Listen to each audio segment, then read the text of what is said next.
Hello student, आज हम पढ़ेंगे सिस्टेमिक सर्कुलेशन के बारे में। नेक्स्ट टॉपिक है अपना। इसके पहले हमने पढ़ा था कौन सा, पल्मोनरी सर्कुलेशन। अब हम पढ़ेंगे सिस्टेमिक सर्कुलेशन के बारे में।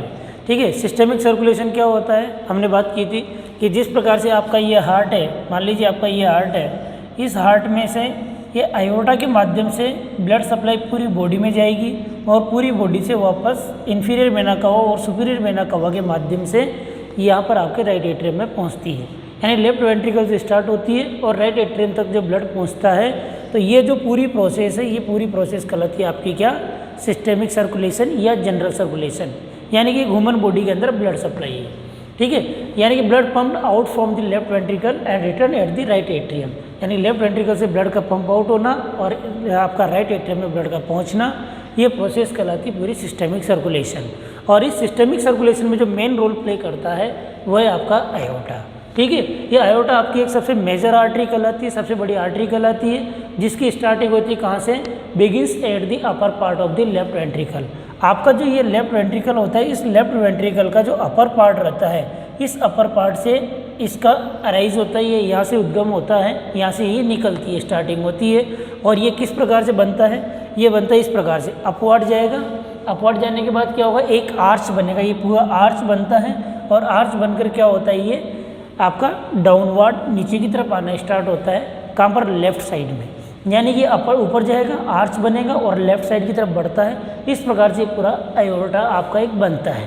ठीक है, ये आयोटा क्या होता है आपका, at the 12th thoracic vertebra passes behind the diaphragm then downward in the abdominal cavity। यानी कि आपकी जो थोरेसिक वर्टेब्रा रहती है, जो 12th thoracic vertebra जो रहती है, उस 12th thoracic vertebra से क्या होता है, ये डाउनवर्ड नीचे की तरफ जाकर किसमें, एब्डोमिनल आयोटा में पहुंच जाता है। यानी कि इससे पहले 12th thoracic vertebra से पहले ये कहाँ पर है, थोरेसिक कैविटी में, और यहाँ से एंट्री कर कहाँ पर पहुँचता है, ये एब्डोमिनल कैविटी में 4th लंबर वर्टेब्रा तक। ये 4th लंबर वर्टेब्रा जो रहती है यहाँ तक ये पहुँचता है। यानी कि इसके ऊपर वाला जो हिस्सा था ये है आपका थोरेसिक आयोटा, और इसके नीचे वाला जो 12th thoracic vertebra है, इसके नीचे वाला जो हिस्सा है यानी 4th लंबर वर्टेब्रा से लेकर ये आपका एब्डोमिनल आयोटा के अंतर्गत आता है। ठीक है, सबसे यानी कि एक तरीके से देखा जाए तो आयोटा दो होता है, एक तो थोरेसिक पार्ट में, थोरेसिक कैविटी में, एक होता है आपका एब्डोमिनल कैविटी में। सबसे पहले बात करेंगे हम किसकी, थोरेसिक आयोटा के बारे में, यानी कि जो थोरेसिक कैविटी है आपकी, इसके बारे में। थोरेसिक कैविटी में जो आयोटा होता है इस प्रकार से बनता है, यानी कि एक तो होता है असेंडिंग, एक होता है आर्च और एक होता है डिसेंडिंग। यानी कि ascending iota, arch of iota, और एक होता है डिसेंडिंग आयोटा। ये आपके सामने असेंडिंग, आर्च ऑफ आयोटा और डिसेंडिंग आयोटा। ठीक है, पहली बात करेंगे हम किसके बारे में, असेंडिंग आयोटा के बारे में, जो आपका ऊपर की तरफ जा रहा है। असेंडिंग यानी ऊपर की तरफ जाने वाला। ये असेंडिंग आयोटा होता है जो बिल्कुल शॉर्ट सेक्शन होता है, बिल्कुल छोटा सा सेक्शन होता है, जिसकी लेंथ लगभग 5 सेंटीमीटर हम कह सकते हैं, इतनी होती है। और ये जो आपकी स्टर्नम होता है, इस स्टर्नम के पीछे की तरफ पाया जाता है। ठीक है, और एक और चीज़, केवल दो ही आर्टरी इससे निकलती है। ये दो आर्टरी हम यहाँ से निकाल सकते हैं। एक तो होती है आपकी कौन सी, राइट कोरोनरी आर्टरी, एक होती है लेफ्ट कोरोनरी आर्टरी। ये केवल दो ही ब्रांच है किसकी, असेंडिंग आयोटा की। यानी असेंडिंग आयोटा से केवल राइट कोरोनरी आर्टरी और एक लेफ्ट कोरोनरी आर्टरी, मात्र दो आर्टरी निकलती है। और ये भी कहाँ से, जस्ट अबाउ द आयोटिक वाल। ये जो आपका आयोटिक वाल रहता है यहाँ पर, इस आयोटिक वाल के जस्ट ऊपर से ये दो ब्रांचेज निकलती है आपकी, जो यहाँ पर हम देख सकते हैं।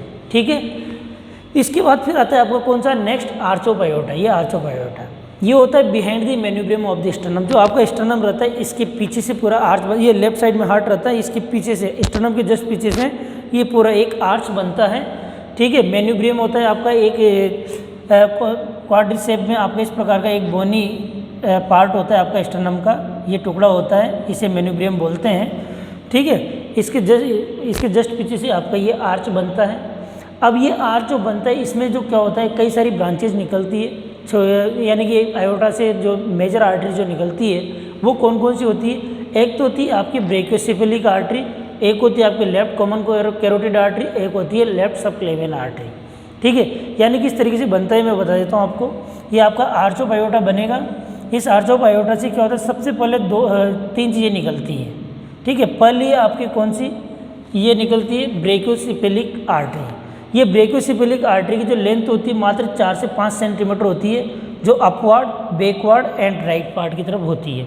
ठीक है, यही आपकी ब्रेकियोसेफेलिक आर्टरी फिर किस में डिवाइड हो जाती है आगे जाकर आपकी, ये इस प्रकार से इसका डिवीज़न होता है, एक इधर जाएगी एक इधर जाती है। ये तो होती है कि आपकी कौन सी, ये कहलाती है आपकी राइट सबक्लेवियन आर्टरी, ये तो होती है राइट सबक्लेवियन आर्टरी।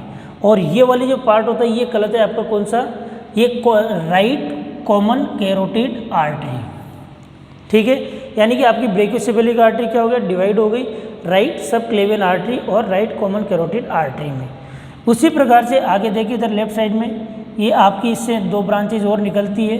एक होती है कौन सी आपकी लेफ्ट कॉमन कैरोटिड आर्टरी, ये लेफ्ट कॉमन कैरोटिड आर्टरी, और एक होती है कौन सी लेफ्ट सबक्लेवियन आर्टरी, ये लेफ्ट सबक्लेवियन आर्टरी। यानी कि देखा जाए तो अयोटा से आपकी तीन ही मेजर निकलती है, एक तो है आपकी ब्रेकियोसेफेलिक, एक लेफ्ट कॉमन कैरोटिड आर्टरी और एक लेफ्ट सबक्लेवियन आर्टरी। ठीक है, ये ब्रेकियोसेफेलिक थी, ये वापस दो भागों में डिवाइड होकर आपके राइट सबक्लेवियन आर्टरी और राइट कॉमन कैरोटिड आर्टरी में डिवाइडेशन हो जाता है। ये राइट कॉमन कैरोटिड आर्टरी, ये लेफ्ट कॉमन कैरोटिड आर्टरी, ये राइट सबक्लेवियन आर्टरी, ये लेफ्ट सबक्लेवियन आर्टरी, ये थी आपकी ब्रेकियोसेफेलिक आर्टरी। ठीक है, यहाँ से एक वर्टिब्रल आर्टरी भी निकलती है, वो अलग है। तो ये होता है पूरा आर्च ऑफ अयोटा जो ब्लड सप्लाई करने का काम करता है।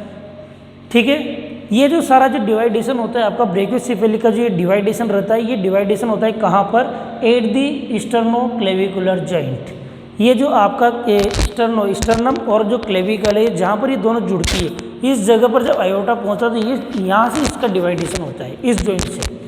ठीक है, इसके बाद ये अयोटा आपका आगे जाकर नीचे की तरफ बढ़ता है, जिसे अपन क्या बोलते हैं, डिसेंडिंग अयोटा के नाम से जानते हैं। और ये डिसेंडिंग अयोटा आपके स्टर्नम के पीछे होते हुए, यानी कि आपका जो क्या बोलता है डायफ्राम से पीछे की तरफ होते हुए कहाँ पर जाता है, ये एब्डोमिनल अयोटा का निर्माण कर लेता है, एब्डोमिनल अयोटा का। और ये एब्डोमिनल अयोटा जो है नेक्स्ट, ये क्या होता है, इसकी कई सारी ब्रांचेज होती है जो आपके ह्यूमन बॉडी के जो मेजर ऑर्गन्स रहते हैं उनको कई अलग अलग ऑर्गन्स को उनकी ब्रांचेज ब्लड सप्लाई करने का काम करती है। ठीक है, ये तो थी अपनी एट्रियल सप्लाई, यानी कि एट्रियल सप्लाई ये जो हार्ट से बॉडी के अंदर सप्लाई जाने का काम कर रही है। उसी प्रकार से एक वेनस रिटर्न भी होता है।